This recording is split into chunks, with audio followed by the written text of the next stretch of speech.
గోదావరి జిల్లాల విషయానికి వద్దాం. ముందుగా తూర్పు గోదావరి జిల్లాని తీసుకుంటే తూర్పు గోదావరి జిల్లా మొత్తం 3 ముక్కలైంది. Yes right. ఒకటి కాకినాడ, ఇంకొకటి తూర్పు గోదావరి జిల్లా, ఇంకోటి కోనసీమ. ముందుగా మనం తూర్పు గోదావరి జిల్లాను చూస్తున్నాం. తూర్పు గోదావరి జిల్లాలో రాజమండ్రి జిల్లా కేంద్రంగా ఉండబోతోంది. అలాగే అనపర్తి, రాజమండ్రి, రాజానగరం, కొవ్వూరు, నిడదవోలు, గోపాలపురం ఇవన్నీ కలిపి తూర్పు గోదావరి జిల్లా కిందకి మనకు వస్తున్నాయి. ఆ తర్వాత కాకినాడ జిల్లాను తీసుకుంటే కాకినాడ జిల్లా కేంద్రంగా ఉంటుంది. కాకినాడతో పాటుగా పిఠాపురం, తుని, ప్రతిపాడు, జగ్గంపేట వీటిలో మనకు కనిపిస్తున్నాయి. ఇందులో కాకినాడ రూరల్ ఉంది, కాకినాడ సిటీ కూడా ఉంది. సో అలా వాటిని యాజిటీజ్ గా ఉంచారు. ఎస్. మూడోది మనకి అమలాపురం జిల్లా కేంద్రంగా కోనసీమ జిల్లా ఏర్పడింది.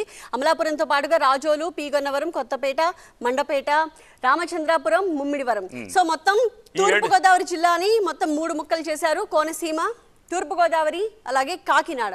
అలాగే వెస్ట్ గోదావరి డిస్ట్రిక్ట్ విషయానికి వస్తే 2 పార్ట్స్ అయింది వెస్ట్ గోదావరి.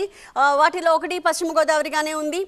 ఆ డీటెయిల్స్ చూస్తే భీమవరం అంటే నర్సాపురం పార్లమెంట్ నియోజకవర్గ పరిధిలో ఉన్న అసెంబ్లీ నియోజకవర్గాల్ని కలిపి ఒక జిల్లాగా ఏర్పాటు చేశారు. కానీ నర్సాపురం దీనికి జిల్లా కేంద్రంగా ఉండట్లేదు. హెడ్ క్వార్టర్స్ గా భీమవరం ఉంటుంది. భీమవరంతో పాటు నర్సాపురం, పాలకొల్లు, ఆచండ, తణుకు, తాడేపల్లిగూడెం, ఉండి ఇవన్నీ కలిపి పశ్చిమ గోదావరి జిల్లాగా. మరొకటి ఏలూరు. సో ఏలూరు జిల్లా కేంద్రంగా ఉండబోతోంది. పోలవరం, చింతలపూడి, నూజివీడు, దెందులూరు, ఏలూరు, ఉంగుటూరు, కైకలూరు. సో మొత్తం తూర్పు గోదావరిని 3 ముక్కలు చేస్తే పశ్చిమ గోదావరిని 2 ముక్కలు చేశారు. సో అది గోదావరి జిల్లాలకు సంబంధించి. ఓకే, ఇక సెంట్రల్ ఆంధ్రాకు వద్దాము. విజయవాడ విషయానికి వద్దాము. విజయవాడని 2 చేశారు. ఇప్పటివరకు విజయవాడ అంటే కృష్ణా జిల్లా 1గా ఉండేది, అది కాస్త 2 అయ్యింది. ఆ రెండిట్లో ఒకటి ఏంటంటే ఎన్టీఆర్ జిల్లా. యాక్చువల్గా ఎన్టీఆర్ జిల్లా అని పేరు పెట్టేశారు. దానికి విజయవాడ కేంద్రం అవుతోంది. అఫ్కోర్స్ ఇంతకుముందు కృష్ణా జిల్లాలో కూడా మచిలీపట్నమే కేంద్రంగా ఉంది, హెడ్ క్వార్టర్గా ఉంది. సో ఇప్పుడు విజయవాడ కేంద్రంగా ఎన్టీఆర్ జిల్లా ఉండబోతోంది. దాంట్లో జగ్గయ్యపేట, నందిగామ, విజయవాడ, మైలవరం, తిరువూరు వీటిని విజయవాడలో ఒకటి కదా.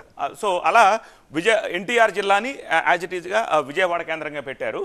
బట్ కృష్ణా జిల్లా ఇప్పుడు ఏమైందంటే సెపరేట్ అయింది. మచిలీపట్నం హెడ్ క్వార్టర్గా ఉండబోతోంది. దానికి గన్నవరం, పెనమలూరు, గుడివాడ, పామర్రు, మచిలీపట్నం, అవనిగడ్డ, పెడన వీటితోటి. సో ఆల్రెడీ బందర్ నియోజకవర్గంలో ఏవైతే ఉన్నాయో ఆ 7 అలా అయింది. సో కృష్ణాని 2 చేశారు. ఆ రెండింటిలో ఒకటి ఎన్టీఆర్ జిల్లా అయింది. ఎన్టీఆర్ జిల్లాలో విజయవాడ హెడ్ క్వార్టర్ అయింది. అండ్ కృష్ణా జిల్లానేమో మచిలీపట్నం హెడ్ క్వార్టర్ అయింది. ఓకే, కమింగ్ టు గుంటూరు విషయానికి వద్దాము. గుంటూరులో గుంటూరు పేరుని యాజిటీజ్గా ఉంచారు. గుంటూరు హెడ్ క్వార్టర్ని కూడా యాజిటీజ్గా ఉంచారు. గుంటూరులో ఉండే ఆల్రెడీ 7 శాసనసభ నియోజకవర్గాలు ఏవైతే ఉన్నాయో అవన్నీ కూడా ఉన్నాయి. మాచర్ల, తాడికొండ, మంగళగిరి, తెనాలి, గుంటూరు, ప్రతిపాడు, పొన్నూరు. ఇది గుంటూరులో ఒకటి. ఇక గుంటూరులో ఇంకొక జిల్లా ఏమొస్తుందంటే నరసరావుపేట కేంద్రంగా పల్నాడు జిల్లా ఏర్పడబడిపోతుంది. సో ఇంతకుముందు ఈ నరసరావుపేట అనేది ఒక నియోజకవర్గంగా ఉండేది.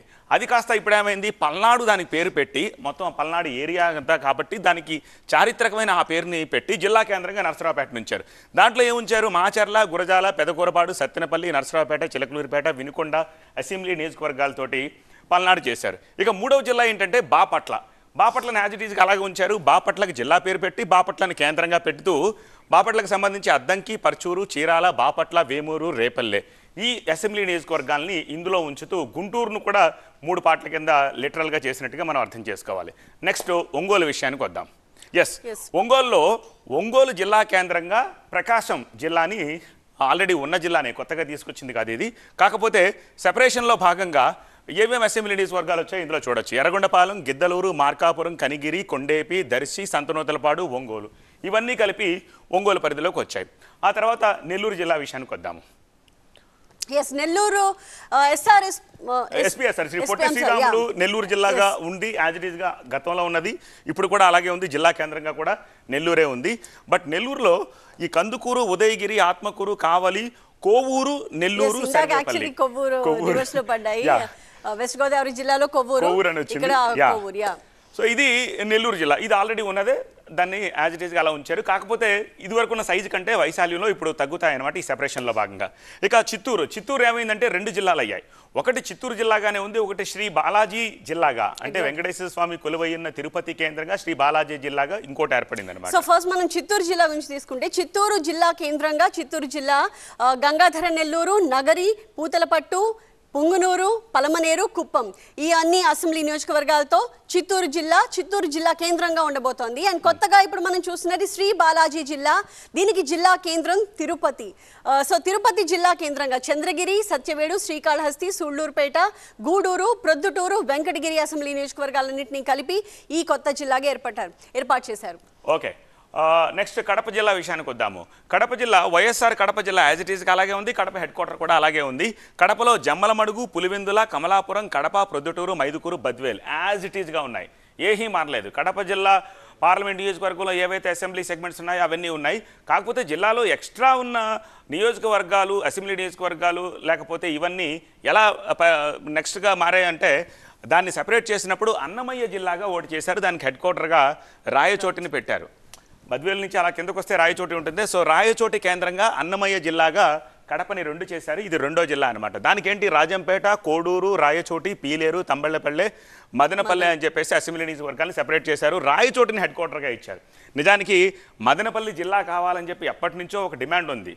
పోనీ జిల్లా కాకపోయినా జిల్లా హెడ్ క్వార్టర్గా మదనపల్లిని పెట్టుంటే ఓకే అయి ఉండేదేమో. ఇప్పుడు మదనపల్లిని కాదని రాయచోటిని ఇచ్చారు కాబట్టి సో అక్కడి నుంచి ఏం రిస్ట్రిక్షన్స్ వస్తాయి మనం వెయిట్ చేయాల్సిన అవసరం కనిపిస్తోంది. మూవింగ్ ఆన్, కర్నూలు జిల్లా విషయానికి వస్తే కర్నూలు జిల్లా కేంద్రంగా పాణ్యము, కర్నూలు, కోడుమూరు, ఎమ్మిగనూరు, మంత్రాలయం, ఆదోని, ఆలూరు, పత్తికొండ ఈ 7 అసెంబ్లీ నియోజకవర్గాలతో కర్నూలు జిల్లా కేంద్రంగానే ఉంది. ఇది పాతదే ఏదైతే ఉందో యాజ్ ఇట్ ఈస్గా అలానే కనిపిస్తోంది. ఇక నెక్స్ట్ నంద్యాల. ఇది కర్నూలు జిల్లాని సెపరేట్ చేసినప్పుడు నంద్యాల సెపరేట్ అయింది. ఇప్పుడు నంద్యాల ఒక జిల్లాగా ఏర్పడింది. జిల్లా కేంద్రం కూడా నంద్యాలే. ఇందులో కూడా ఏం లేదు. డోను, బనగానపల్లి, ఆళ్లగడ్డ, నంద్యాల, శ్రీశైలం, నందికొట్కూరు. ఇంతకుముందు నంద్యాల పార్లమెంట్లో ఏవైతే అసెంబ్లీ నియోజకవర్గాలు ఉన్నాయో ఆల్మోస్ట్ అవే అసెంబ్లీ నియోజకవర్గాలతోటి నంద్యాలను ఒక సెపరేట్ జిల్లా చేశారు. ఇక అనంతపురం జిల్లా విషయానికి వద్దాం. అనంతపురాన్ని 2 చేశారు. ఒకటి అనంతపురాన్ని యాజ్ ఇట్ ఈస్గా అనంతపురం జిల్లాగా ఉంచేసి జిల్లా కేంద్రంగా అనంతపురాన్ని ఉంచేసి అనంతపురంలో రాయదుర్గం, కళ్యాణదుర్గం, రాప్తాడు, అనంతపురం, ఉరవకొండ, గుంతకల్, తాడిపత్రి, సింగనమల నియోజకవర్గాల్ని ఉంచి అనంతపురం కాకుండా పుట్టపర్తి కేంద్రంగా శ్రీ సత్యసాయి జిల్లా అనేదాన్ని ఓదాన్ని ఏర్పాటు చేశారు. దీప్తి, సో శ్రీ సత్యసాయి అని అనంతపురాన్ని 2 పార్ట్స్గా చేసిన క్రమంలో మరొక జిల్లాగా ఏర్పడింది. పుట్టపర్తి దీనికి హెడ్ క్వార్టర్స్గా ఉండబోతోంది. కదిరి, ధర్మవరం, పెనుగొండ, హిందూపూర్, మడకసిర, పుట్టపర్తి జిల్లా కేంద్రంగా ఈ కొత్త జిల్లాని ఏర్పాటు చేయాలన్నది ప్రభుత్వ ఆలోచన. ఓకే, సో ఇవి ఓవరాల్గా కొత్తగా ఏర్పడిపోతున్న 13 జిల్లాలతో కలిపి పాత 13 జిల్లాలు మొత్తంగా 26 జిల్లాల స్వరూపం. ఇది కేవలం నోటిఫికేషన్ మాత్రమే ఇచ్చారు. ఇది ఒక ప్రతిపాదన మాత్రమే. ఎందుకంటే ఈ రోజు లగాయతూ నెక్స్ట్ మంత్ 26th వరకు పబ్లిక్ ఒపీనియన్ తెలుసుకోవడానికి, రాజకీయ పక్షాల ఒపీనియన్ తెలుసుకోవడానికి, స్వపక్షం యొక్క ఒపీనియన్ తెలుసుకోవడానికి టైం స్పేస్ ఇచ్చారు. ఈ 1 month తర్వాత అప్పుడు ఒకసారి మళ్ళీ రివ్యూ చేసి ఓవరాల్గా ఆ తర్వాత ఒక క్లియర్ డెసిషన్ తీసుకుంటారు. ఉగాది టైంకి పాలన కొత్త జిల్లాలతో పాటు చేయాలనేది టార్గెట్గా పెట్టుకుంది రాష్ట్రం. కాకపోతే ఈ 1 monthలో ఏం జరగబోతుంది? తెలంగాణలో కూడా దీప్తి కొత్త జిల్లాలు ఏర్పాటు చేస్తా ఉన్నప్పుడు అనుకున్న సంఖ్య ఒకటి, ఎండ్ ఆఫ్ ది డే వాళ్ళు ల్యాండ్ అయిన సంఖ్య ఒకటి, పోల్ని డిమాండ్స్ వచ్చేసాయి. చాలా కేంద్రాలు మార్చారు, కొత్త జిల్లాలు పెట్టారు, ఇవన్నీ కూడా చేశారు. సో ఈ నేపథ్యంలో ఈ 26తోనే ఉంటుందా, పెరుగుతుందా, తగ్గుతుందా? ఈ కేంద్రాలు మారతాయా, మారవా? పేర్లు మారతాయా, మారవా? ఇవన్నీ కూడా ఒక పెద్ద తేనె తొట్ట. సో అది ఎలా ఉంటుందో ఈ 1 monthలో మనం చూడబోతూ ఉన్నాం.